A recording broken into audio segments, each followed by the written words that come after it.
Je m'appelle Guy Avelvé-Casquias, je dirige LV6. Chez LV6, on fait de la microfluidique. La microfluidique, c'est une technologie qui permet de miniaturiser tout ce qu'on fait dans un laboratoire d'analyse ou dans un hôpital sur une toute petite puce. Notre vision, elle est basée sur 4 constats. Le premier constat, c'est qu'il y a une révolution en cours dans le domaine des biotechnologies. Et cette révolution est encore plus grosse que celle qu'on a connue dans le domaine des télécommunications. Celle qui a donné naissance à Internet, à votre smartphone, bref, à tout ce que vous connaissez aujourd'hui. Le deuxième constat, c'est qu'un des backbones de cette révolution biotech, c'est la microfluidique. Un peu comme la microélectronique était le backbone de la révolution des télécommunications. Le troisième constat, c'est qu'aujourd'hui, il n'y a pas du tout assez de boîtes dans le monde pour répondre à tous les besoins de la révolution biotech, du moins dans le domaine de la microfluidique.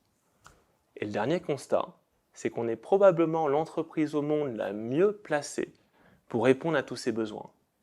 1, parce qu'on en a les moyens. 2, parce qu'on a terriblement envie de le faire. Et la mission d'LV6, elle est simple.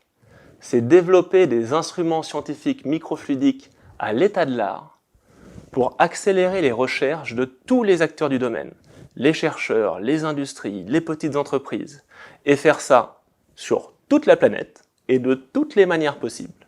LV6, on fait ce qu'on appelle de la deep tech. J'entends par là qu'on fait de la recherche et on essaie de faire des produits avec.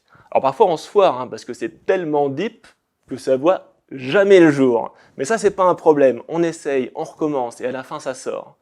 Dans les 10 dernières années, on s'est même payé le luxe, parce qu'on est des petits joueurs, de créer une dizaine d'entreprises microfluidiques autour d'LV6 pour servir tous les besoins de la révolution biotech. On les a rassemblés sous le nom de la Microfluidic Valley. On a décidé de faire tout ça sans lever de fonds, en fonds propres. Juste comme ça, à la guerrier, on allait sur le marché. Et ça a plutôt bien marché. On a lancé notre première entreprise en 2011, c'était LV6. Aujourd'hui, on est la plus grosse entreprise de microfluidique au monde. Le premier conseil que je donnerais à un chercheur qui postule chez nous, oublie tout ce qui t'a fait réussir pendant ta thèse. C'est pas ce qui te fera réussir dans une entreprise innovante. La deuxième chose que je conseillerais à un chercheur, c'est de bien réfléchir au fait que dans une entreprise comme la nôtre, on innove, on ne fait pas de R&D. La différence entre la R&D et l'innovation, c'est que chez nous, et dans toute boîte innovante, on fait de la R&D pour un but. Et ce but, c'est servir quelqu'un, développer une technologie pour que quelqu'un s'en serve. Et je pense que c'est ça qui donne de l'impact à une recherche. C'est pas la difficulté de la recherche, c'est pas le temps investi, c'est pas l'argent investi.